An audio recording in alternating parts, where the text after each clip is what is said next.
Hello dear students, welcome to physics corner. Myself Mayank Bhardwaj. तो आज हम लेक्चर नंबर 6 बेसिक फिजिक्स का लेके आए हैं, डिफरेंशिएशन। ठीक है, इस डिफरेंशिएशन में क्या पढ़ते हैं? रेट ऑफ चेंज पढ़ते हैं। रेट ऑफ चेंज कैसे पढ़ेंगे? अगर हम आगे बढ़ेंगे इस वीडियो में, जब आप आगे बढ़ोगे, जब देखोगे रेट ऑफ चेंज कैसे पढ़ा जाता है, तो ये एक ऑपरेटर ही है। डिफरेंशिएशन भी एक ऑपरेटर ही है। जैसे प्लस होता है, माइनस होता है, मल्टीप्लाई होता है, डिवाइड होता है, ये सारे जो भी आपके पास एलिमेंट होते हैं जो किसी मैथमेटिक्स में यूज़ होते हैं, नॉर्मल मैथमेटिक्स में यूज़ होते हैं, तो वैसे ही एक मैथमेटिक्स में यूज़ होने वाला डिफरेंशिएशन है। इसकी ज़रूरत क्यों पड़ी वो हम समझते हैं, क्यों इसकी ज़रूरत पड़ी। तो सबसे पहले मैं देखता हूँ यहाँ पर इसकी ज़रूरत क्यों पड़ी। ठीक है, तो फर्स्ट मैं यहाँ पर एक कोई भी वेरिएबल ले लेता हूँ, y बराबर x प्लस 8, y बराबर x प्लस 8। तो यहाँ पर y लिया है मैंने, x लिया है। इस इक्वेशन को समझाने के लिए मैंने y लिया है और x लिया है, दो वेरिएबल लिए हैं। तो यहाँ पर x क्या होगा?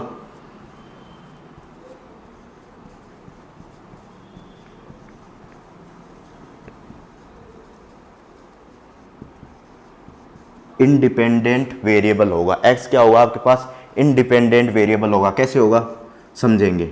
ये होगा आपके पास डिपेंडेंट वेरिएबल।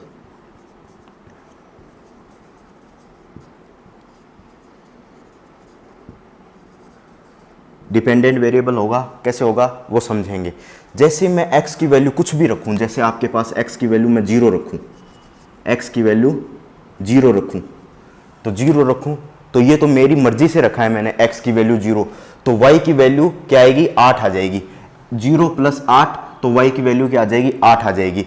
तो ये तो मैंने मर्जी से रखा है, और ये x की मर्जी से आया है। ये क्या आया? x की मर्जी से आया है। तो ये डिपेंडेंट है। किस पे डिपेंडेंट है? x पर डिपेंडेंट है। x का है क्या है यहाँ पर? Independent variable. ठीक है, तो x की जगह मैं 0 रखूं, तो ये क्या हो जाएगा? y क्या हो जाएगा? डिपेंडेंट वेरिएबल हो जाएगा। x की जगह 1 रखूं तो y की वैल्यू 9 आ जाएगी। तो ये x पे क्या कर रहा है? डिपेंड कर रहा है। तो ये खुद तो इंडिपेंडेंट वेरिएबल है, और x मैं अपनी मर्जी से ले सकता हूं, अपनी स्वेच्छा से ले सकता हूं, तो ये इंडिपेंडेंट वेरिएबल हो गया। ठीक है, तो एक आध वैल्यू लेके अपन change of rate of change की स्टडी करते हैं। तो एक आध वेरिएबल लेता हूं मैं, y1 बराबर x1 प्लस 8। मैं x1 की जगह क्या पोदीना ले रहा हूं? x1 की जगह क्या पोदीना ले रहा हूं? 0। ठीक है, तो y1 की क्या वैल्यू आ गई आपके पास?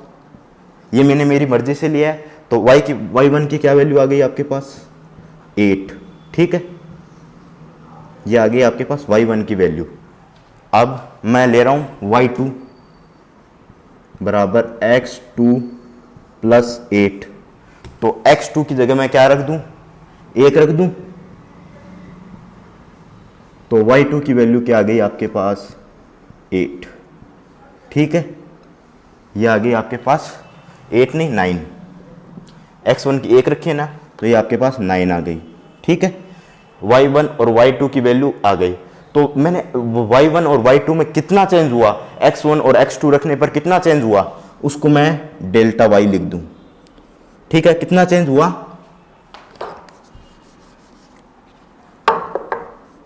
कितना चेंज हुआ? बाद वाला y माइनस फर्स्ट वाला y, यानी फाइनल वाला y माइनस इनिशियल वाला y में y रख देंगे तो आपके पास चेंज आ जाएगा। फाइनल वाला y माइनस इनिशियल वाला y, ये रख देंगे तो आपके पास चेंज आ जाएगा। तो डेल्टा y आपके पास क्या आएगा? 9 माइनस 8 क्या आ गया? 1 आ गया। ठीक है, ये आ गया। तो मैं इस चेंज को किससे दर्शा रहा हूं? Delta y। तो यहां पर लिख सकता हूं मैं delta y small change in y। ठीक है, अब मैं वैसे ही जो मैंने अपनी इच्छा से लिए x1 और x2 की वैल्यू, उसमें चेंज दर्शाऊं। डेल्टा x बराबर कितना होगा? x1 x2 माइनस x1, यानी क्या कितना हुआ? x2 माइनस x1 कितना हुआ 1 माइनस 0, तो डेल्टा x आपके पास क्या आ गया 1 माइनस 0 यानी 1। ठीक है, तो दोनों डेल्टा y और डेल्टा x आपके पास कितने आ गए, बराबर आ गए। डेल्टा y और डेल्टा x आपके पास बराबर आ गए। ठीक है, डेल्टा x और डेल्टा y किसके, एक दूसरे के बराबर आ गए।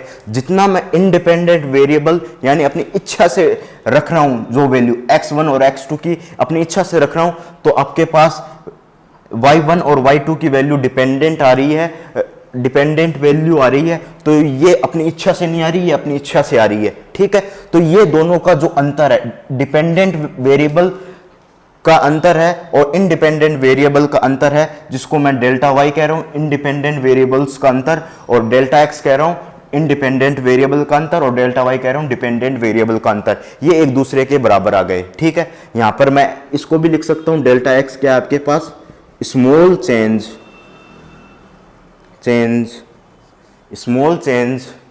इन x, क्या हो जाएगा आपके पास, स्मॉल चेंज इन x आ जाएगा। तो हम इतनी बातें की है कि डेल्टा x और डेल्टा y की बात की है कि थोड़ा थोड़ा अंतर आ गया, तो फिर यहाँ पर डिफरेंशिएशन की जरूरत क्यों पड़ी। ये तो अंतर आ रहा है, आराम से अपन कैलकुलेशन कर रहे हैं, जो जोड़ बाकी गुना भाग जितने भी अपने पास हैं उससे हम डेल्टा x डेल्टा y निकाल कर डिफरेंशिएशन के बिना हम कैलकुलेशन कर पा रहे हैं, परंतु इसकी जरूरत क्यों पड़ी, डेल्टा x डेल्टा y निकालने के बाद भी इसकी जरूरत क्यों पड़ी डिफरेंशिएशन की, वो हम पढ़ते हैं। आप इसको एक बार नोट कीजिए। अब मैं इसे साफ कर रहा हूं। नेक्स्ट हम पढ़ते हैं, जैसा कि हमने पहले पढ़ा था कि डेल्टा x डेल्टा y बराबर हो गया, ये तो डिपेंडेंट वेरिएबल हो गया, ये इंडिपेंडेंट वेरिएबल हो गया, तो दोनों एक दूसरे के क्या हो गए, बराबर हो गए। ठीक है, अब कहानी डिफरेंशिएशन की यहाँ से स्टोरी स्टार्ट होती है, इसका इतिहास या हिस्ट्री बोल सकते हैं, वो स्टार्ट होता है। अपने पास डेल्टा x था, x2 minus x1 independent variable था। ये क्या था, इंडिपेंडेंट वेरिएबल था।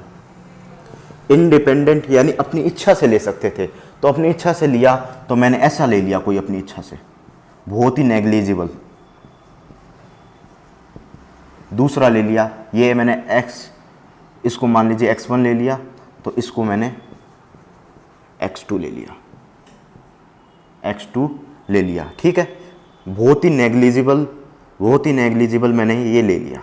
ठीक है, बहुत ही नेग्लिजिबल x1 x2 ले लिया, तो डेल्टा x क्या बहुत ही नेग्लिजिबल आएगा, जीरो के ऑलमोस्ट नज़दीक होगा, जीरो के ऑलमोस्ट नज़दीक होगा। क्या ये ऐसा ही होगा, क्योंकि दोनों का अंतर बहुत नेग्लिजिबल होगा, तो जीरो के एकदम नज़दीक होगा, मतलब एक रेंज डिसाइड हो गई। अगर आप x1 और x2 बहुत छोटे ले लोगे तो वो हमेशा जीरो के नज़दीक होंगे, यानी ये लिमिटिंग केस हो गया एक तरीके से,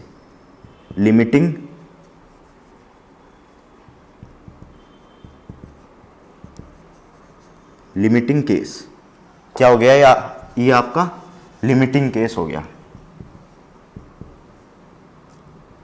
लिमिटिंग केस। एक रेंज हो गई कि आप छोटे लोगे x1 x2 की वैल्यू, तो डेल्टा x बहुत छोटा आएगा, तो डेल्टा x बहुत छोटा हो गया, तो अपन एक लैंग्वेज लिखने का प्रयास करें तो क्या होगा, एक लैंग्वेज लिखने की प्रयास करें तो क्या होगा, वो लैंग्वेज क्या होगी, तो delta x is very in, एक शब्द काम में ले रहा हूं,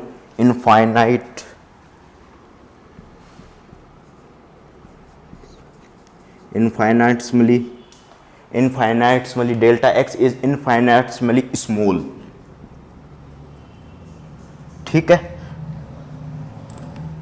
with respect to y, with respect to delta y, with respect to delta y बहुत स्मॉल होगा। डेल्टा x क्या होगा, बहुत ही स्मॉल होगा, जीरो के ऑलमोस्ट नजदीक होगा। Delta x infinitely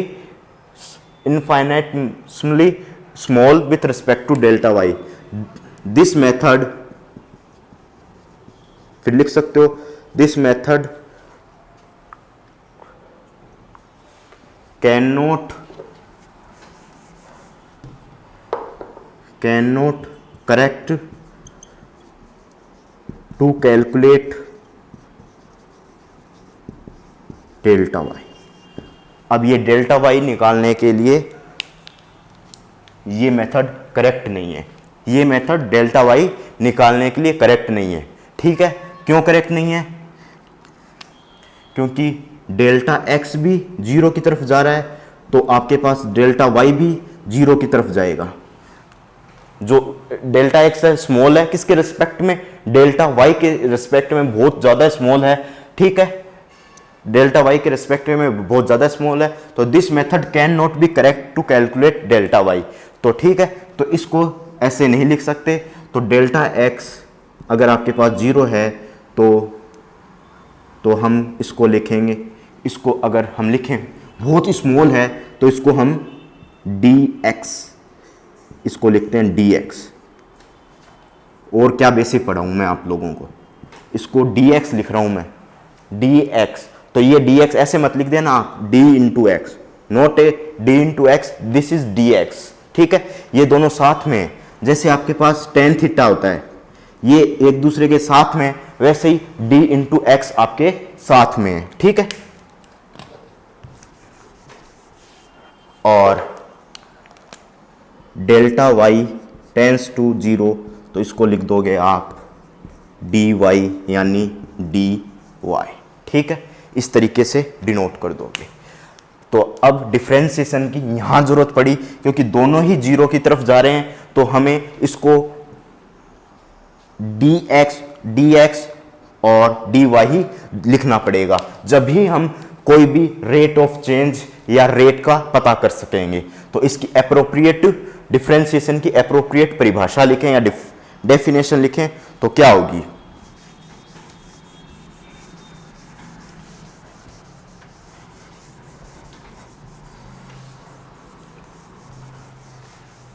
The purpose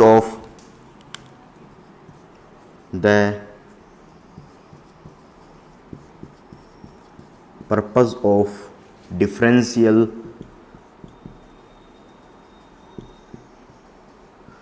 calculus, the purpose of differential calculus, variation of the purpose of differential calculus is the variation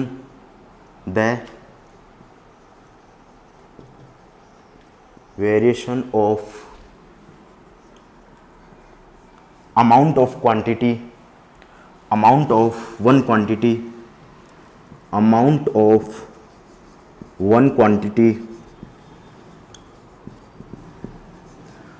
The purpose of differential calculus is the variation of amount of one quantity। एक quantity में variation मतलब change हो रहा है, तो क्या करेंगे?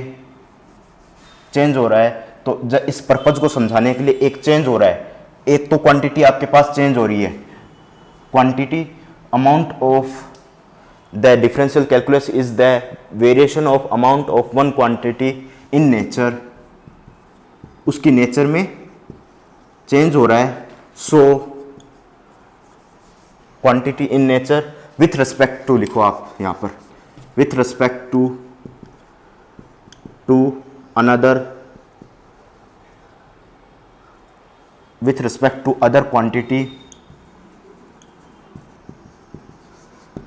ठीक है, the purpose of differential calculus is the variation of amount of one quantity in nature with respect to other quantity। other quantity is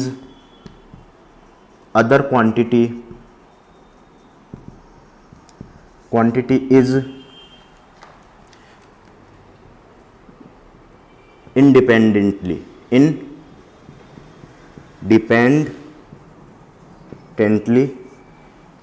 जो अदर क्वांटिटी है वो इंडिपेंडेंटली वेरिएबल होगा, इंडिपेंडेंटली होगा, इंडिपेंडेंटली क्वांटिटी होगी। अदर क्वांटिटी इज इंडिपेंडेंट होगी जब एक जो क्वांटिटी है वेरिएशन है उसके अमाउंट में हम चेंज को पता करेंगे with respect to other quantity जब एक क्वांटिटी इंडिपेंडेंट होगी। ठीक है, अब नेक्स्ट टॉपिक हम देखते हैं, इसको आप नोट कीजिए एक बार।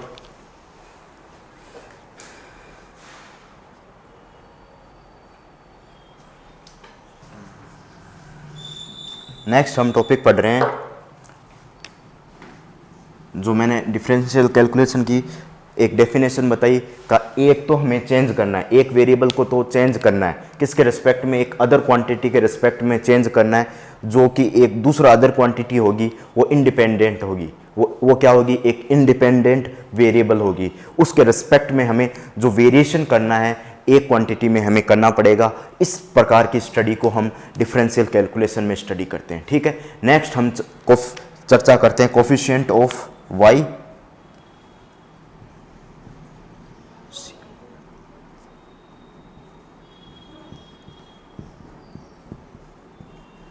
Coefficient of y with respect to x।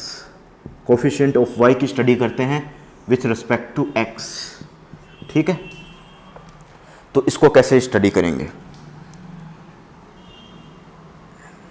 x is very, एक बार अपने को भाषा वाला पार्ट है ये डिफ्रेंशिएशन का भी थोड़ा सा, तो हमें ऐसा ही पढ़ना पड़ेगा क्योंकि डिफ्रेंशिएशन जब तक समझ में नहीं आएगा होता क्या है, क्या परिभाषा होती है, चाहे वो नीट वाला हो चाहे IIT जी वाला हो, उसको जब तक डिफ्रेंशिएशन की मूल भाषा का पता नहीं चलेगा तो जब तक हमें लैंग्वेज को ही काम में लेना पड़ेगा, लैंग्वेज ही हमें पढ़नी पड़ेगी। ठीक है, तो x इज वेरी स्मॉल, ठीक है, x is very small, x is very small, ठीक है, then y is very small, then y is very small, very small, ठीक है, वेरी स्मॉल। ठीक है, तो x भी स्मॉल है y भी स्मॉल है। आप एक ऐसे लिख सकते हो y is function of x। ठीक है, इसको लिख सकते हो y is function of x, इसको ऐसे लिख सकते हो। किसका फंक्शन होगा, x का फंक्शन होगा y, तो इसको लिख सकते हो y is a function of x, जिसमें x भी स्मॉल है y भी स्मॉल है। तो x भी स्मॉल है y भी स्मॉल है, इसको मैं कह दूंगा डेल्टा y, इसको मैं कह दूंगा डेल्टा x। ठीक है, ये वेरी स्मॉल है। ठीक है, then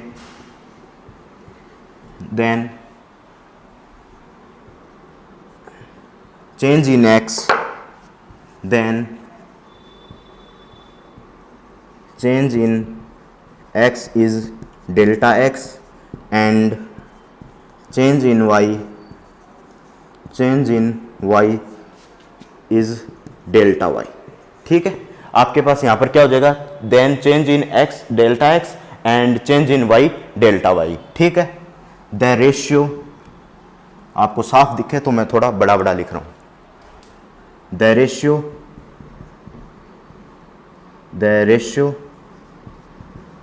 of delta x upon delta y is very small, so we can say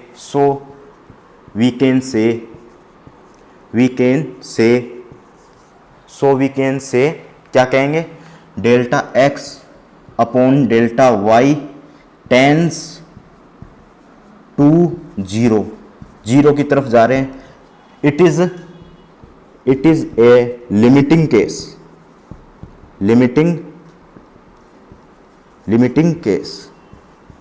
it is a limiting case. ठीक है, ये आपके पास अगर ये इसका रेशियो ले रहे हो delta x upon delta y या फिर delta y upon delta x, इसका रेशियो ले रहे हो तो आप tends to 0 in limiting case, अगर डेल्टा एक्स को ऊपर रखोगे तो यहां पर coefficient of x with respect to y आ जाएगा, डेल्टा वाई को ऊपर रखोगे तो नीचे डेल्टा एक्स को रखोगे तो coefficient of Y with respect to x आ जाएगा। ठीक है, tends to zero, so we can right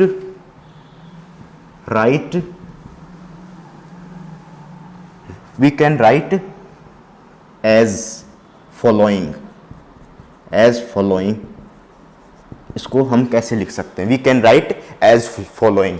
तो एक बड़ा सा बॉक्स बना लीजिए नीचे। ठीक है, इसको कैसे लिखेंगे? इस बॉक्स में लिखते हैं। अब दोबारा से समझ लीजिए मैंने क्या लिखा है। x इज वेरी स्मॉल, तो x क्या है? वेरी स्मॉल, तो इसको टेंस टू जीरो जा रहा है। ठीक है, y is very small, tends to zero जा रहा है। ठीक है, y is a function of x, जो y होगा उसमें सारे फंक्शन x के होंगे। कैसे होंगे? y में y बराबर x square plus x plus two. मैंने एक इक्वेशन लिखी है तो इसमें सारे x के पद हैं, तो मैं इसको लिखूंगा y किसका फंक्शन हो गया? x का फंक्शन हो गया। Then change in x is delta x, जो चेंज होगा वो क्या होगा? डेल्टा x होगा। और change in y is delta y, और ratio delta x upon delta y कह दीजिए, या फिर इसको बदलिए क्योंकि अपने coefficient of y with respect to x लिख रहे हैं, तो इसको बदलिए थोड़ा सा। ठीक है, बदल के क्या लिखोगे? Delta x upon delta y upon delta x। ठीक है, इज वेरी स्मॉल, ये जो इनका रेशियो है वो भी स्मॉल हो जाएगा। तो क्या कह सकेंगे, क्या कहेंगे अपन? Delta y upon delta x tends to zero, zero की तरफ जा रहा है इन लिमिटिंग केस। ठीक है, so we can write following, ऐसे लिखेंगे। तो delta y upon delta x, limit लगाते हैं x to zero, delta x zero की तरफ जा रहा है। लिमिट क्या लगा रहे हैं? डेल्टा x जीरो की तरफ जा रहा है, यानी डेल्टा x जीरो की तरफ जा रहा है तो डेल्टा y में कितना चेंज होगा ये अपन लिमिटिंग केस के द्वारा समझाएंगे। इसको हम लिमिटिंग केस के द्वारा समझाएंगे, तो इसको लिखेंगे dy अपॉन dx। ठीक है, delta x goes to zero, तो delta y upon delta x को क्या लिखेंगे? dy upon dx। This is coefficient of y with respect to x। तो हम आगे इसको नोट कीजिए, हम आगे पढ़ते हैं।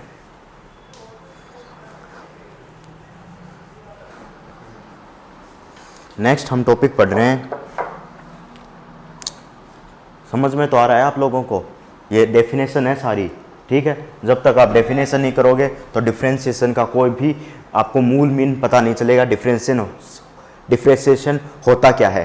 क्यों नहीं पता चलेगा? क्योंकि डिफ्रेंशिएशन आपको सब लोग आपको करवा देंगे कि ये फॉर्मूले हैं, ये आप 4 फॉर्मूले याद कर लीजिए, आपका डिफ्रेंशिएशन पूरी फिजिक्स में काम कर जाएगा। बट पूरी फिजिक्स में ऐसा बिल्कुल भी नहीं होता, क्योंकि पूरी परिभाषा, पूरे कंसेप्ट आप जब तक जड़ तक नहीं पहुंचोगे कंसेप्ट की डिफ्रेंशिएशन के, तो आप कभी भी उन चीज़ों को नहीं पकड़ पाओगे, उन चीज़ों को नहीं कर पाओगे जो हम सीखना चाह रहे हैं। ठीक है, तो डिफ्रेंशिएशन का अगला हम टॉपिक ले रहे हैं। एक क्वेश्चन के थ्रू हम समझते हैं। कोई भी फंक्शन x का ले रहा हूं मैं, ठीक है, वो क्या लिख रहा हूं? cos x plus sign x plus cos x plus sign x plus 4x plus 3x square. ये मैंने फंक्शन लिया है कोई भी x का। ठीक है, तो मैं फंक्शन निकालूं पाई बाई 2 का। ठीक है, क्या होगा मुझे कैलकुलेट करना है, क्योंकि फंक्शन कैसा होता है उसको समझना पड़ेगा हमें कि फंक्शन कैसा होता है। तो मैंने फंक्शन की जगह वो पाई बाई 2 की वैल्यू पता करनी है। तो कैसे करोगे पाई बाई 2 की वैल्यू? तो x की जगह आप पाई बाई 2 लिख दोगे, ऊपर वाली इक्वेशन में x की जगह पाई बाई 2 लिख दोगे। तो मैं लिख रहा हूँ function of pi by 2 equal to cos pi by 2 plus sine pi by 2 plus 4 into pi by 2 plus 3 into pi square by 4। ठीक है, ये मैंने पुटअप कर दिया। यहाँ पर 3 इंटू पाई बाई 2 हो जाएगा और 3 इंटू पाई स्क्वायर बट्टे 4 हो जाएगा, क्योंकि पाई बाई 2 का मैं स्क्वायर करूंगा तो पाई स्क्वायर बट्टे 4 हो जाएगा। ठीक है, ये आपके पास आ जाएगा। तो हम ये आपका रेडियन में है, तो इस रेडियन पाई बाई 2 की वैल्यू रेडियन में है। और रेडियन को समझने के लिए आप लेक्चर नंबर फर्स्ट देखें। लेक्चर नंबर फर्स्ट देखोगे, lecture number first hour basic physics में आप देखोगे तो इसका पूरा आपको पता लगा रखा है, पूरा बता रखा है रेडियन क्या होता है, डिग्री क्या होता है। ठीक है, अब नेक्स्ट हम बात करते हैं, इसकी जगह पाई बाई 2 रखते हैं। ठीक है, इसकी जगह पाई बाई 2 रखते हैं। रखिए पाई बाई 2, रख दिया हमने पाई बाई 2। तो f of pi by 2 equal to cos pi by 2 की वैल्यू 0, साइन पाई बाई 2 की वैल्यू 1 प्लस 2 पाई, इसमें 2 का डिवाइड कर दिया 1, ये 2 टाइम्स, तो 2 पाई, ये आपके पास क्या हो गया 2 पाई, और ये आपके पास क्या हो गया 3 पाई स्क्वायर बाई 4। तो आपके पास total F of pi by 2 क्या आ जाएगा 1 plus 2 pi plus 3 by 4 pi square. ठीक है, ये आपके पास फंक्शन आ जाएगा। ठीक है, ये आपका फंक्शन आ जाएगा जब मैं x की जगह क्या रखूँगा, x की जगह क्या रखूँगा पाई बाई 2 रखूँगा। ठीक है, अब नेक्स्ट हम बात करते हैं, आप इसको नोट कर लीजिए। अब नेक्स्ट की तरफ हम बढ़ते हैं। ठीक है, नेक्स्ट की तरफ बढ़ते हैं। तो नेक्स्ट क्या रहेगा आपके पास, टॉपिक जो हम पढ़ चुके हैं उसको ही थोड़ा रिवाइज करेंगे। जो हम पहले पढ़ा था कि इसको हम नेक्स्ट लेक्चर में पढ़ेंगे, वो पढ़ लेते हैं। नेक्स्ट लेक्चर में मैंने कहा था मैं इसको एक्सप्लेन करूँगा। लेक्चर नंबर 4 में आपको बताया था कि मैंने कि स्लोप के कंसेप्ट को मैं अच्छे से एक्सप्लेन आगे वाली वीडियोस में करूँगा, क्योंकि जो स्लोप का जो फॉर्मूला होता है आपके पास tan थीटा बराबर dy अपॉन dx, ये क्यों होता है, dy अपॉन dx क्यों लिखते हैं इसे, इसकी थ्योरी को समझते हैं हम, इसकी थ्योरी को हम समझते हैं। तो इसकी थ्योरी को समझते हैं, तो इसके लिए हम एक slope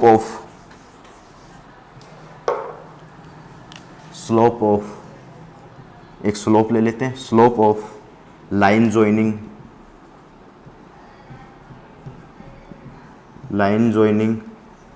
of 2 point, line joining of 2 point देखते हैं। Slope of line joining 2 point देखते हैं। एक आपके पास मैंने पहले भी पढ़ा है, ये पढ़ावाया है आपके पास। ये आपके पास y एक्सिस, ये आपके पास क्या हो गई y एक्सिस, ये आपके पास क्या हो गई x एक्सिस, ये हो गई आपके पास y एक्सिस। जैसे ही मैं स्लोप की कंसेप्ट को समझाऊं तो ये आपके पास कोई हो गई लाइन जिस पे स्लोप बताना है, तो ये एंगल थीटा हो गया आपके पास।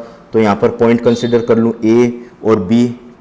ठीक है, यहाँ एक प्लेन बना लूँ, तो ये एंगल थीटा होगा, तो क्रॉसपोंड एंगल की वजह से ये भी एंगल क्या होगा थीटा होगा। ठीक है, ये एंगल थीटा होगा। तो ये आपके पास कितनी डिस्टेंस हो गई, ये आपके पास मैं माना x1 डिस्टेंस हो गई। क्यों x1 डिस्टेंस हो गई, क्योंकि इसके कोऑर्डिनेट x1 y1 लिया हूँ मैं, और इसके कोऑर्डिनेट आपके पास x2 y2 लिया हूँ। तो ठीक है, तो ये x1 डिस्टेंस हो गई, और इसकी परपेंडिकुलर डिस्टेंस कितनी हो गई y1। ठीक है, इसकी परपेंडिकुलर डिस्टेंस कितनी हो गई y1। ठीक है, अब नेक्स्ट बात करें अपन, इसकी परपेंडिकुलर डिस्टेंस हो गई y2, और इसकी जो टोटल डिस्टेंस हो गई यहाँ से x2। ठीक है, तो मुझे दोनों में ये tan थीटा निकालना है, तो tan थीटा मैं कैसे निकालूंगा, तो यहाँ से tan थीटा निकालूंगा, तो ये आपके पास कितनी हो जाएगी, ये टोटल x2 हो गई, x1 घटा दोगे तो a और b के बीच में मुझे tan थीटा निकालना है, tan थीटा a और b के बीच में निकालना है। तो ये x के कंपोनेंट कितने हो जाएंगे इस डिस्टेंस पर, ये क्या हो जाएगी, पूरा x2 है, ये x1 घटा दूंगा तो x2 माइनस x1 आपके पास हो जाएंगे।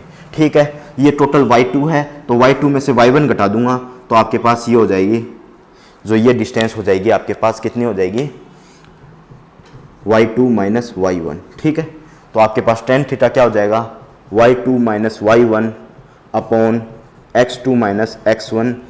ठीक है, ये आपके पास टेन थीटा हो जाएगा, यही आपके पास स्लोप हो जाएगी। Tan theta equal to y2 minus y1 बराबर x2 minus x1 equal to m। This is your slope. ठीक है, ये आपके पास स्लोप हो जाएगी। अब मैंने क्या लिखा था, एक आप इधर साइड में बता दीजिए, टेन थीटा को D Y upon D X कैसे लिखेंगे, क्योंकि अपन लिखेंगे del X is a small change, small change, change. ठीक है, del X is a small change with respect to X, delta Y is a small change with respect to y। ठीक है, with respect to y, तो आपके पास delta y upon delta x, in limiting case क्या आ जाएगा, x goes to 0, तो limiting case में क्या आ जाएगा, dy अपॉन dx। ठीक है, यही आपका लिमिटिंग केस किसके बराबर होता है, टेन थीटा के बराबर। ये थोड़ा एक सेगमेंट लेकर पढ़ लेते हैं। ठीक है, डेल्टा एक्स वेरी स्मॉल है with respect to X, delta Y is very small with respect to Y, delta Y upon delta X किसके बराबर लिखेंगे, D Y upon D x.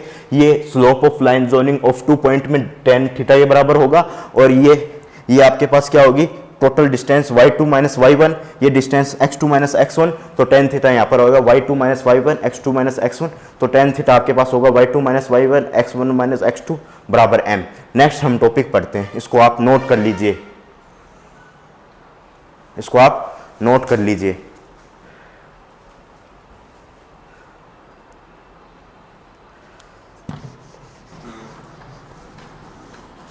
Next हम टॉपिक पढ़ने जा रहे हैं जो मैंने एक प्रीवियस में या फिर अभी थोड़ी देर पहले बात की थी, m बराबर टेन थीटा, एक स्लोप जो लाइन जोइनिंग 2 पॉइंट्स के बीच में जो स्लोप होता है, जो लाइन जोइनिंग को बताता है, y2 minus y1 upon x2 minus x1 equal to delta y upon delta x। ये कब क्या किस में चेंज होता है, coefficient of y with respect to x, यानी dy अपॉन dx में कब चेंज होता है उसकी बात कर रहे हैं। ठीक है, तो हम बात करते हैं। ठीक है, ये इतना तो आपने नोट कर लिया होगा प्रीवियस टाइम पर। तो हम एक सेगमेंट लेते हैं,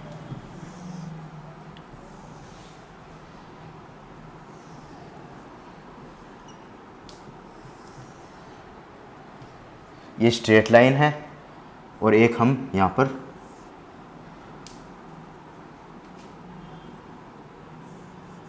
ये भी थीटा होगा, तो ये एंगल भी थीटा होगा।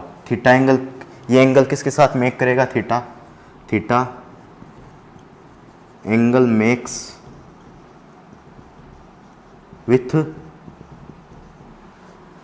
विथ हॉरिजॉन्टल प्लेन कह सकते हो।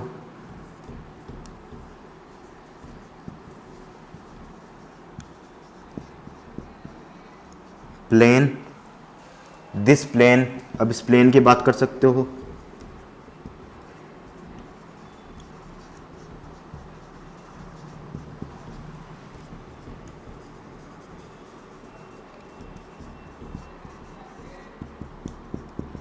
सबसे पहले मैंने theta makes with horizontal, angle makes with horizontal plane, इस हॉरिजॉन्टल प्लेन के बीच में जो एंगल बना रहा है वो है, ये एंगल बना रहा है वो है, और ये जो हॉरिजॉन्टल प्लेन इज परपेंडिकुलर या is parallel to x axis और परपेंडिकुलर टू वाई एक्सिस लिख सकते हो। ठीक है, परपेंडिकुलर टू वाई एक्सिस, इसको मैंने वाई कह दिया, इसको मैंने एक्स कह दिया। इसके तो पैरेलल होगा ये plane, horizontal plane.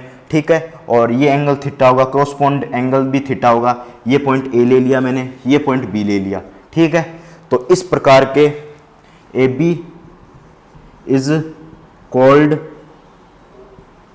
Segment, segment कह सकते हो, या इसका स्पेसिफिक नाम होता है ए बी इज, इसका स्पेसिफिक नाम होता है A B is शीएंट,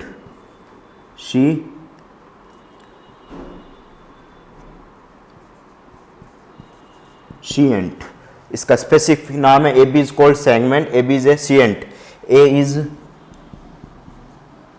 coordinate of A, coordinate of A equal to X और वाई हो जाएंगे, कोऑर्डिनेट ऑफ ए मैंने ले ली एक्स वाई, और कोऑर्डिनेट ऑफ वाई बी क्या हो जाएंगे, X plus delta x, Y plus delta Y, ये आपके पास कोऑर्डिनेट हो जाएंगे। A B is called segment, A B is a secant, इसका स्पेसिफिक नाम है शीएंट, ठीक है, और ए के कोऑर्डिनेट एक्स वाई है और बी के कोऑर्डिनेट ये है, तो यहां पर शो कर दीजिए एक्स और वाई के कोऑर्डिनेट। एक्स के कोऑर्डिनेट हो गए एक्स वाई, वाई के बी के कोऑर्डिनेट हो गए एक्स प्लस डेल्टा एक्स और वाई प्लस डेल्टा वाई। इसमें जो चेंज हुआ है कोऑर्डिनेट ए से बी तक जाने पर, जो कोऑर्डिनेट में चेंज हुआ है एक्स प्लस डेल्टा एक्स और वाई प्लस डेल्टा वाई, जो ये चेंजमेंट हुआ है अपने पास वो है, और यहाँ पर जो कोऑर्डिनेट है वो एक्स वाई कोऑर्डिनेट आपके पास उपस्थित है। यहाँ पर एक्स वाई कोऑर्डिनेट है और यहाँ पर जो चेंजमेंट हुआ है कोऑर्डिनेट में x plus delta x, Y plus delta y, ठीक है, जो चेंजमेंट हुआ है। तो हम इस फिगर को, ये फिगर ध्यान से देखते रहिए, इस फिगर को उस फिगर से तुलना करें, स्ट्रेट लाइन वाले फिगर से तुलना करें, तो आपके पास जो स्लोप आएगी m बराबर tan theta y2 minus y1 x2 minus x1, ठीक है, तो उससे तुलना करें तो y2 क्या है, y2 आपके पास ये है, ठीक है, y प्लस डेल्टा वाई, और y1 क्या है y, ठीक है, और minus x plus delta x minus x, ठीक है, ये है, और इसको आप लिखें तो delta x upon delta y आपके पास हो जाएगा। आप ये डिस्टेंस लिख सकते हो, ये डिस्टेंस आपके पास हो गई y, और ये डिस्टेंस आपके पास हो गई,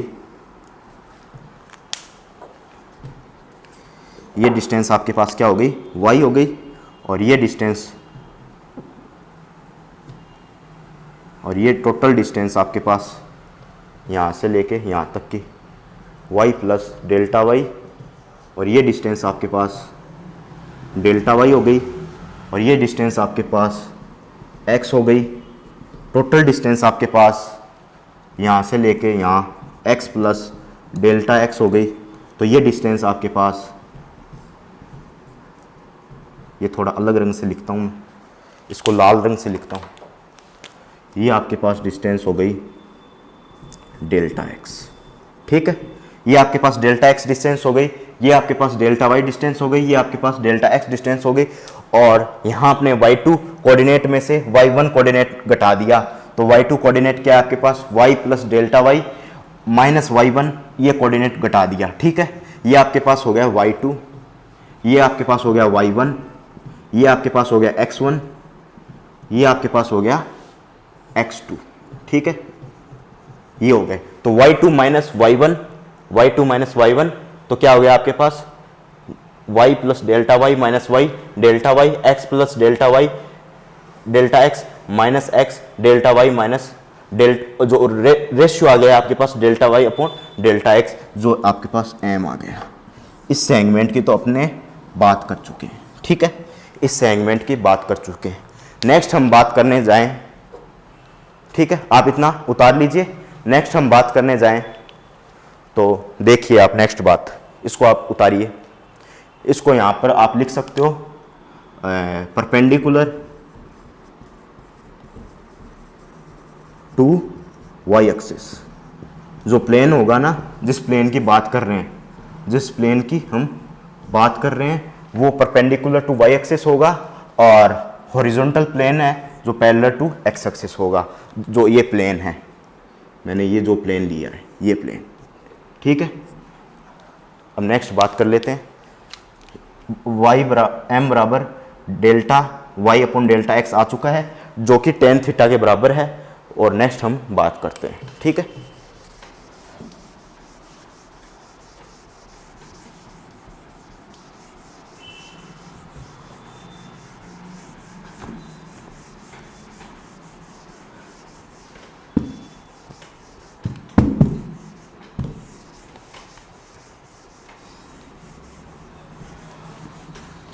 नेक्स्ट हम बात करते हैं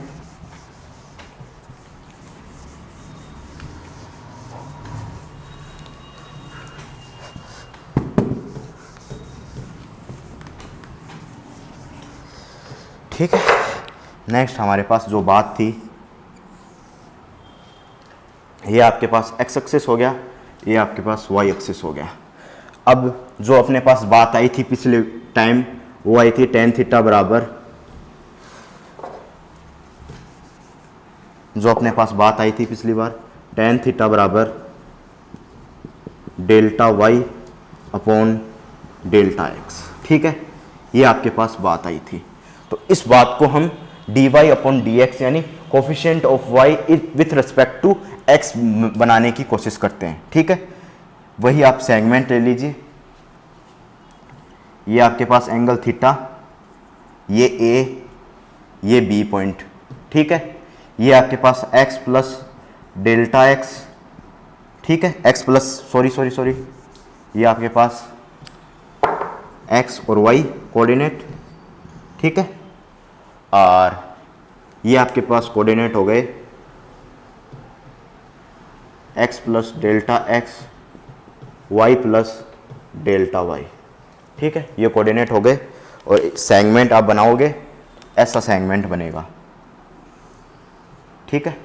ऐसा सेगमेंट आपके पास बनेगा और ये वो प्लेन हो गया आपके पास, ये आपके पास एंगल थीटा हो गया वही, ठीक है, वही एंगल थीटा हो गया, ठीक है। और ये आपके पास डिस्टेंस में डायरेक्ट लिख रहा हूँ, पहले वाले में बता चुका हूँ, ये डेल्टा वाई हो जाएगी और ये डिस्टेंस आपके पास, ये डिस्टेंस आपके पास डेल्टा एक्स हो जाएगी, पहले हम चर्चा कर चुके हैं, ठीक है। अब क्या हुआ, इसमें क्या किया गया, अब ये आपके पास बी पॉइंट है, अब इसको ए के नज़दीक लाया गया। जैसे कि आप अपने दोस्त बी को अपना दोस्त मानो और ए को अपने आप को मानो। तो आपका दोस्त आपकी स्कूल में पढ़ रहा है, तो आपकी स्कूल में आप एक ही क्लासरूम में हो, तो आपका दोस्त आपके पास आ रहा है कुछ सवाल वगैरह पूछने के लिए, आपका दोस्त भी ए के पास आ रहा है, ठीक है। सबसे पहले वो ये रास्ता है जिसके लिए उसे आना है, इस लाइन के अलोंग उसे आना है, तो सबसे पहले वो बी पे आएगा, ठीक है।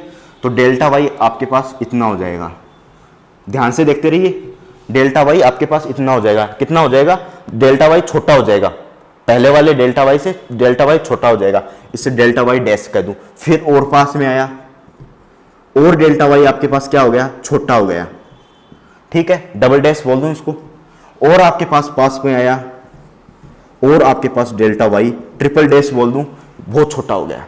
तो अब ये बिल्कुल क्लोज आ गया, आपके पास सवाल पूछने के लिए बिल्कुल क्लोज आ गया। तो जो ये है सेगमेंट है, जो सेगमेंट है ए बी का, जो सेगमेंट है वो किस में चेंज हो गया,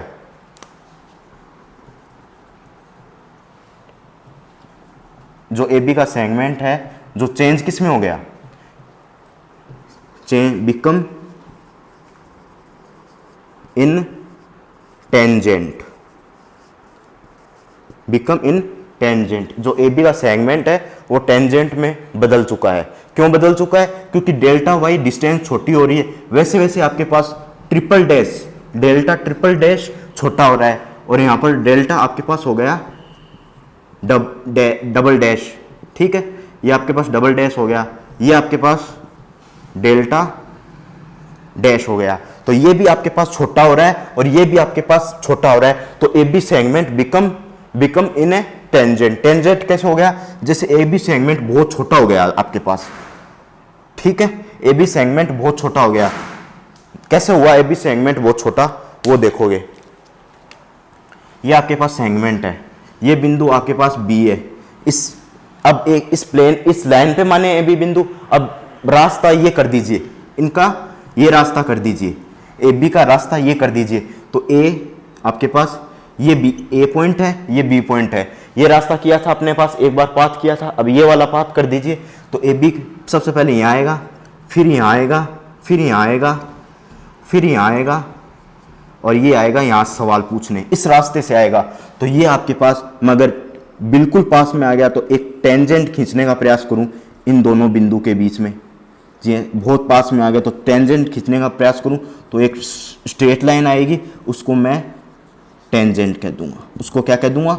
टेंजेंट कह दूंगा। जो सेगमेंट है ए बी का, जो सेगमेंट है वो किस में चेंज हो गया? एक टेंजेंट में चेंज हो गया। आपके पास जो चेंज हो गया ए बी में, सेगमेंट ए बी में चेंज हो गया, तो आपके पास डेल्टा एक्स बहुत छोटा हो गया और डेल्टा वाई बहुत छोटा हो गया, और इसके क्रॉसपोंड हम लिखेंगे डेल्टा एक्स, और इसके क्रॉसपोंड डेल्टा एक्स को डी एक्स लिखेंगे और इसको डी वाई लिखेंगे। ठीक है, इसके क्रॉसपोंड लिखेंगे, और रेशियो को हम बदल के d Y upon D x को बदल कर क्या लिखेंगे वो अभी देखते हैं। ठीक है, यहाँ देखते हैं m बराबर tan theta equal to delta Y upon D x. ठीक है, थोड़ा आप एंगल का भी काम देखिए, ये था। अब आपके पास m बराबर टेन थीटा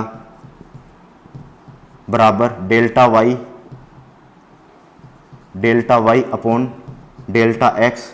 यहाँ पर आपके पास लिमिट है डेल्टा एक्स गोज टू 0, तो आपके पास जो चेंज होगा d Y upon D x, ये आपके पास चेंज होगा।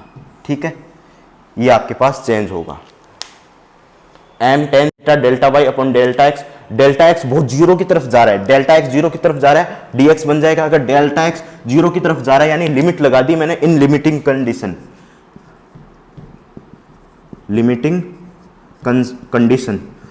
तो इस लिमिटिंग कंडीशन में डेल्टा एक्स जीरो की तरफ जा रहा है तो डेल्टा वाई भी जीरो की तरफ जाएगा, तो m टेन थीटा किसको बराबर लिख देंगे? dy upon dx। अब नेक्स्ट चर्चा करते हैं, आप इतना नोट कर लीजिए। अब मैं मिटाने जा रहा हूं इसको। ठीक है, अब थोड़ा सा जो अपन ने पढ़ा था वो देख लेते हैं। टेन थीटा, फॉर्मूले इकट्ठे होते जा रहे हैं, अपनी एक नोटबुक बनाइए, उसमें अपने फॉर्मूले नोट कीजिए जब आपको याद रह सकें। Delta Y upon delta x. ठीक है, एक फॉर्मूला ये बन गया आपके पास। ठीक है, नेक्स्ट फॉर्मूला मैं बताऊं, m बराबर tan theta delta Y upon delta x, limit delta x goes to 0, तो ये आ जाएगा d Y upon D x. अब इसमें कुछ थोड़ा सा चेंज करते हैं, बहुत बड़ा चेंज नहीं है पर थोड़ा सा चेंजमेंट है। इस फॉर्मूले को हम सीख चुके हैं, आप इसको देख सकते हो दोबारा से। ठीक है, थोड़ा सा चेंजमेंट है, बड़ा चेंजमेंट नहीं है, थोड़ा सा चेंजमेंट है, बड़ा चेंजमेंट नहीं है इसमें। ठीक है, जो थोड़ा सा चेंजमेंट है वो देखोगे आप। जो अपने ने ये ग्राफ ये पढ़ा था, प्लॉट किया था, ये सेगमेंट प्लॉट किया था, ये ए बिंदु लिया था, ये बी बिंदु लिया था, इसको यहाँ मिलाया था, इसको यहाँ मिलाया था, इसको एक प्लेन बनाया था। ठीक है, एक प्लेन बनाया था और इसको यहाँ से मिलाया था, ये एंगल थीटा लिया था। कब लिया था ये एंगल थीटा? जब ये एंगल थीटा था। इतना आपने काम किया था। अब ये बिंदु आपके पास पास आए, ये बिंदु बी पास आए। क्यों पास आए? तो ये क्या होगा, डेल्टा वाई कम होता जाएगा, डेल्टा वाई कम होता जाएगा, यहाँ डेल्टा वाई कम होता जाएगा, यहाँ डेल्टा वाई कम होता जाएगा। जैसे जैसे ये पास आए, बी बिंदु यहाँ जाए, तो आपके पास ऐसा सेगमेंट बन गया जहाँ ए बिंदु ये, बी बिंदु है। अगर मैं एक प्लेन बनाऊँ तो ये एंगल क्या थीटा होगा, ये एंगल थीटा होगा, ये टोटल एंगल थीटा होगा जब ए बिंदु यहाँ पर हो और बी बिंदु आपका x प्लस डेल्टा एक्स और y प्लस डेल्टा वाई पे उपस्थित हो, और ये आपके पास ए बिंदु y और x पर उपस्थित हो। जब हम थीटा एंगल लेंगे यहाँ से थीटा, अब ये बहुत ज़्यादा डिस्टेंस छोटी हो गई, तो ये मान लीजिए बहुत ज़्यादा डिस्टेंस छोटी हो गई तो ये यहाँ पर आ गया, ठीक है। तो ये आप ये एंगल थीटा लोगेगा, ये अल्फा, ये थीटा लोगेगा, नहीं लोगे ना तो ये आपको एंगल बीटा मान लिया मैंने, ठीक है। तो बहुत ही लिमिटिंग केस में, इन लिमिटिंग केस लिख सकते हो, इन लिमिटिंग केस मैं ऊपर लिख रहा हूं, इन लिमिटिंग केस मैं ऊपर लिख रहा हूं यहां पर, ठीक है। m बराबर tan theta equal to y2 minus y1 x2 minus x1, m बराबर tan theta delta y upon delta x, limit लगाई है मैंने, कहाँ x, delta x goes to zero, delta x भी क्या हो रहा है आपके पास, बहुत छोटा हो रहा है, डेल्टा x भी आपके पास बहुत छोटा हो रहा है, डेल्टा y तो छोटा होता जा रहा है आपके पास, परंतु डेल्टा x भी छोटा हो रहा है, तो लिमिट लगा दी, delta x goes to zero, delta x goes to zero, तो आपके पास क्या बन गया, dy अपॉन dx।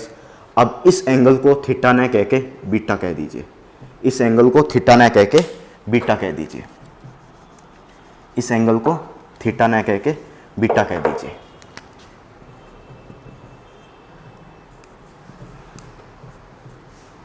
m बराबर टेन बीटा, ठीक है, ये आपके पास एंगल हो गया। तो यहाँ पर आप लिख सकते हो ब्रैकेट में टेन बीटा बराबर dy अपॉन dx, ठीक है। ये आपके पास अवकलन की coefficient of y with respect to x की परिभाषा कंप्लीट हो गई है, ठीक है। ये एंगल मैंने बीटा कह दिया, क्यों कह दिया, क्योंकि बहुत ज़्यादा सेगमेंट छोटा हो गया, तो मैं एक स्ट्रेट लाइन खींचूं तो ये एंगल बहुत छोटा हो जाएगा, ये थीटा ज़्यादा हो गया, ये बीटा कम होगा, बीटा बहुत कम होगा, थीटा आपके पास बहुत ज़्यादा होगा। इस केस की बात कर रहा हूँ, ये आपके पास लिमिटिंग केस की कंडीशन हो जाएगी, ठीक है। ये लिमिटिंग केस की कंडीशन हो जाएगी, बीटा बहुत बड़ा है, बीटा बहुत छोटा है, किससे, थीटा से। जब ये टेन बीटा बराबर d Y upon D x आएगा, ये आपकी परिभाषा होगी coefficient of Y with respect to x, ठीक है। ये आपकी परिभाषा होगी। इस लेक्चर को यहीं समाप्त करते हैं। डिफरेंशिएशन का अगला लेक्चर डिफरेंशिएशन का हम पढ़ेंगे। कब पढ़ेंगे, कल पढ़ेंगे हम डिफरेंशिएशन का अगला लेक्चर। ऐसे ही चैनल को सब्सक्राइब करते रहिए, लाइक करते रहिए, शेयर करते रहिए। धन्यवाद, थैंक यू।